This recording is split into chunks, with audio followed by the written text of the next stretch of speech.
Olá, meninas! Como vocês estão? Estão bem? Ótimo, maravilha. Preste atenção, vem comigo. Eu vou revisar agora para vocês os conteúdos, né? Os conteúdos que eu passei até agora. Eu vou fazer uma breve revisão e, na sequência, vamos fazer a correção da atividade. A atividade da semana passada que eu passei do livro, lembra? Eu acho que foi da 93 a 96, algo desse tipo. Mas não se preocupem que eu vou, antes de começar a revisão, eu lembro quais as páginas que eu utilizei, certo? Vamos lá, vamos estudar, não tem pra onde correr, é assim mesmo, vem comigo. Agora, vamos lá. Então vamos revisar. Vamos começando com... Lembra do período composto por subordinação? Então, gente, em um período composto por subordinação, ou seja, em que há o quê? Orações subordinadas substantivas. Quem lembra das orações subordinadas substantivas? Quem lembra das suas classificações? Vocês lembram? Subjetiva, objetiva direta, objetiva indireta, completiva nominal, predicativa e apositiva? Lembraram? Então, a pontuação, ela segue as mesmas regras do período simples para as funções sintáticas a que as orações subordinadas substantivas equivalem. Lembraram? É isso aí, vamos lá. Momento de revisar. Olha, as orações subordinadas substantivas apositivas, portanto, elas são precedidas por dois pontos ou vírgulas. Mas as vírgulas é usada raramente, é mais dois pontos, né? Como acontece com o aposto explicativo em período simples. Isso vocês irão aprender um pouquinho mais tarde, certo? Vocês já viram aposto, não é isso? Já as outras orações subordinadas substantivas, né? Subjetiva, objetiva direta, objetiva indireta, completiva nominal e predicativa não são separadas da oração principal por vírgulas, pois no período simples, os termos sintáticos, aqui elas equivalem, ou seja, sujeito, objeto indireto, complemento nominal, objeto direto, predicativo, não são separados por vírgulas do termo qual se relacionam. Vocês lembraram? Ó, a questão da pontuação. Quem lembra do estrangeirismo? Que é o empréstimo de palavras e termos ou expressões de outras línguas. O estrangeirismo é um fenômeno natural que acontece no nosso dia a dia, no nosso idioma. Se saímos na esquina, observamos o estrangeirismo. Se vamos ao centro da cidade, observamos o estrangeirismo. Se pegamos um lanche, né, um folheto de um lanche, está lá também. Então, se trata de um processo que aumenta o poder expressivo das línguas, facilitando a comunicação e a interação. Ó, presta atenção. Vamos relembrar agora o pronome relativo. Em algumas situações, a palavra que, ela está relacionada a duas orações substituindo um termo de uma oração anterior e, por isso, recebe esse nome, né, de pronome relativo. Ó, presta atenção. Os pronomes relativos podem ser invariáveis e os pronomes relativos podem ser variáveis. Os pronomes relativos invariáveis é que, quem, que retoma a pessoa ou ser personificado. Ou seja, também tem como a palavra onde. Já os pronomes relativos variáveis é o qual, a qual, os quais, as quais, quanto, quanta, quantos, quantos, cujo, cuja, cujos, cujas. Lembraram? Né? Leu tudo quanto queria de ficção científica. Nós temos aí um exemplo de pronome relativo variáveis. Certo, gente? Lembraram? É só para revisar mesmo. Vamos lá. Agora, sobre as orações subordinadas adjetivas. Vocês lembram que as orações subordinadas adjetivas, elas são classificadas em restritivas e explicativas. As orações subordinadas adjetiva, que restringe e particulariza o sentido de seu antecedente, recebe o nome de oração subordinada adjetiva restritiva. Ó, presta atenção. O professor indicou livros clássicos, que são importantes para os alunos. Apenas alguns livros clássicos, ou seja, que são importantes para os alunos, determinamos que aí nós temos uma oração subordinada adjetiva restritiva, porque são para apenas alguns livros, não são todos os livros. E os livros são apenas aqueles clássicos. Já a oração que explica o sentido de seu antecedente, sem limitá-lo, e aparece após a vírgula ou entre vírgulas, é denominada o quê? Oração subordinada adjetiva explicativa. Essa oração amplia o sentido de seu antecedente e geralmente apresenta informação que não é essencial para a identificação deste. Logo, pode ser omitida sem prejudicar a compreensão da frase. Uma dica que eu falei, vou repetir. As orações subordinada adjetiva explicativa vem separada por vírgula, não esqueçam. E aí, quem quer relembrar a entrevista? O gênero textual é entrevista. Gente, a entrevista é um gênero textual predominantemente expositivo. Ela pode ser oral ou escrita, tanto faz, certo? Em geral, apresenta uma introdução, contextualizando o leitor sobre o assunto e o entrevistado, e uma sequência de perguntas e respostas envolvendo o entrevistado e o entrevistador, né? Isso é notório e está no nosso dia a dia, a gente sempre observa, né? Nos telejornais, né? As entrevistas podem ser divulgadas em jornais, revistas, sites, rádio, televisão, tendo em vista o seu público-alvo. Vamos relembrar agora o verbete de enciclopédia. É um gênero cujo objetivo principal é apresentar informações sobre um assunto de interesse para a sociedade em geral. Por esse motivo, apresenta a linguagem mais acessível, objetiva e geralmente sem indicação de autoria. Esse é o verbete de enciclopédia. Vamos agora relembrar as orações subordinadas adverbiais, que exercem as mesmas funções de quem? De adjuntos adverbiais, em relação à oração principal, iniciando-se por conjunções ou locuções conjuntivas subordinativas. A oração subordinada adverbial pode expressar uma circunstância de tempo, de causa, de concessão, proporção, comparação, finalidade, conformidade, condição ou consequência. Vocês lembraram?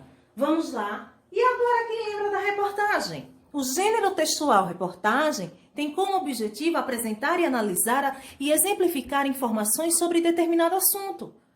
Em sua composição, apresenta a seguinte estrutura: título, linha fina, lead e corpo de reportagem. Esse gênero ele costuma ser veiculado em jornais impressos ou digitais, revistas, sites, propagandas de televisão, rádio e assim por diante. Ok? Como eu falei a vocês, a atividade foi da semana passada, nas páginas de 93 a 96. Vamos lá? Correm, pega o livro e vamos fazer a correção agora. Vem comigo. Presta atenção. Vamos lá? A primeira questão diz o seguinte. Leia a seguir um trecho de um poema de cordel, né? Com o lombo todo ardendo... Peraí, calma, vamos lá. Muita calma nessa hora. Com o lombo todo ardendo, daquele grande aperreio, o zebu saiu correndo, fungando e berrando feio. E as formiguinhas inocentes mostraram para toda a gente essa lição de morar. Contra a falta de respeito, cada um tem seu direito, até nas leis naturais. As formigas a defendem sua casa. As formigas a defender sua casa, o formigueiro botando o boi para correr. Da sombra do juazeiro mostraram nessa lição quanto pode a união. Neste meu poema novo, o boi zebu quer dizer que os mandão do poder e essas formigas é o povo, certo? O poema, presta atenção, o poema de cordel, cujo trecho você acabou de ler, apresenta animais como os personagens e traz uma moral. Né? Nesse sentido, a qual gênero textual esse poema se assemelha? Gente, a uma fábula. Os personagens desse poema, as formigas e o boi zebu, representam quais pessoas da sociedade? Gente, as formigas estão representando quem? O povo, né? O povo trabalhador, né? Com seus direitos desrespeitados. Já o boi zebu está representando o quê? As poucas pessoas que têm poder e que abusam de outras para conseguir o que querem. Não é verdade? Vamos lá? É verdade. Presta atenção. Que versos do poema podem ser considerados a moral da história? Gente, contra a falta de respeito, cada um tem seu direito. Explica o que você compreendeu dessa moral. Gente, que as pessoas devem brigar por seus direitos quando estes forem respeitados.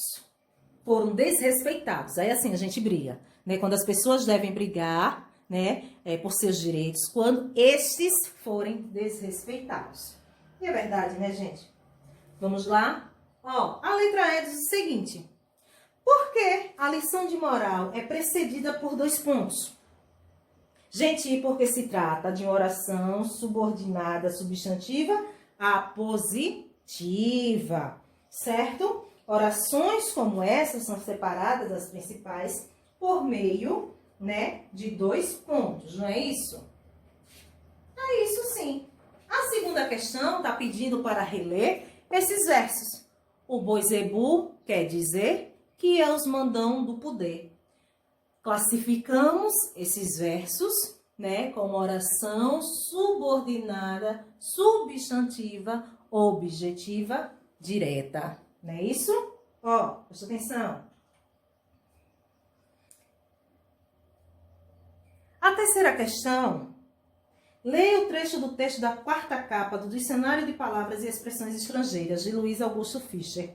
Então, vocês leram aí diz o seguinte: de acordo com esse trecho, quais as qualidades desse dicionário? Gente, ele é informativo, ele é útil, ele é esclarecedor, né? Coloquial, acessível, divertido e instigante. E lista 1557 estrangeirismo. Quais estrangeirismos são citados nesse texto? Sushi, indoor, né? Como vocês estão vendo aí. Merchandising, né? Marchande, sei lá, gente. São palavras aí estrangeiras, certo? Então, são essas palavras que vocês estão vendo aí, certo? Vamos lá? Seguindo. Inglês não é meu forte não, viu? Vamos lá. Leia as frases a seguir e assinale a única em que não há ambiguidade. Duplo sentido, viu, gente? O que mais acontece com essas músicas que a gente escuta por aí, né? Que a gente mais escuta por aí é música com duplo sentido. Então, vamos lá. José foi estudar com a irmã de Ciro, a qual vai lhe ensinar geografia. Gente, presta atenção. Tá pedindo para reescrever as frases ambíguas do exercício anterior, para a gente eliminar esse duplo sentido, essa ambiguidade. Então, ficaria assim. Ele viajou com a irmã de Júlio, a qual comprou uma casa na praia. Não é verdade? Aí poderia ser. Então, gente, só um minuto. Presta atenção. O que nós marcamos foi a única questão que não teve ambiguidade.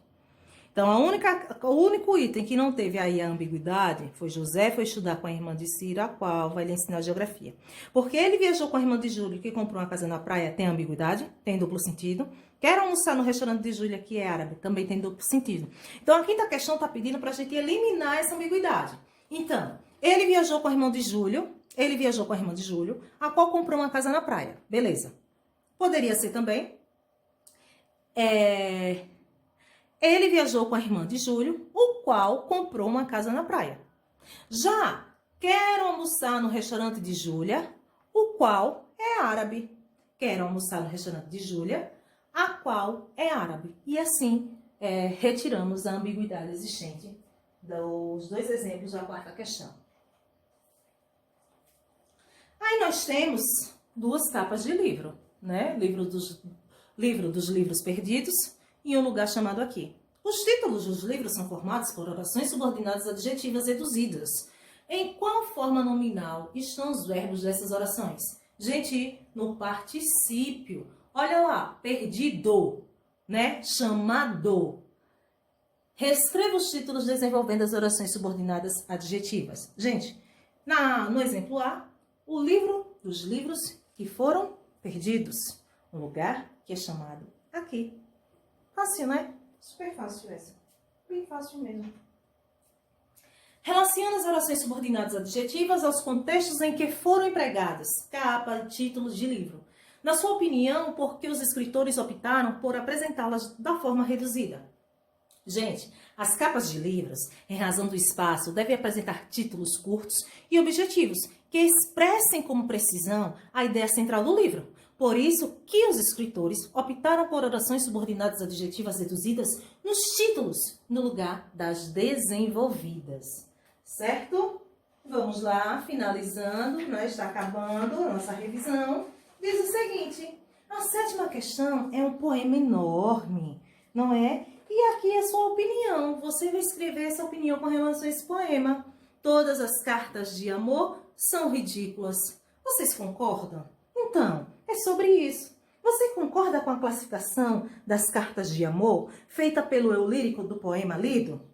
Quero saber de vocês. E eu vou ver, vou analisar cada uma das respostas, ok? E 8ª e última questão.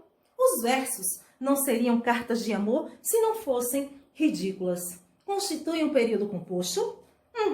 Qual das orações é a principal e qual é a subordinada? A principal não seria cartas de amor. A sua subordinada, se não fosse ridículas. E o seu sentido é de condição. E a palavra que foi usada para introduzir essa oração foi a conjunção subordinativa se. Ok? E nesse poema há 2 períodos compostos, cujas orações subordinadas indicam comparações. Muito simples. Muito simples. Vocês irão grifar. Também escrevi em meu tempo cartas de amor com as outras ridículas. E vocês irão grifar todas as palavras esdrúxulas como sentimentos esdrúxulos são naturalmente ridículas. Ok? Deixa eu colocar aqui para que vocês analisem e observem. Vocês irão grifar. Também escrevi em meu tempo cartas de amor com as outras ridículas. E todas as palavras esdrúxulas com sentimentos esdrúxulos são naturalmente ridículas. Gente, eu espero que vocês tenham gostado. Até a próxima aula. Estou morrendo de saudade de vocês. E fiquem com Deus. Estudem. Um beijo. Tchau, tchau.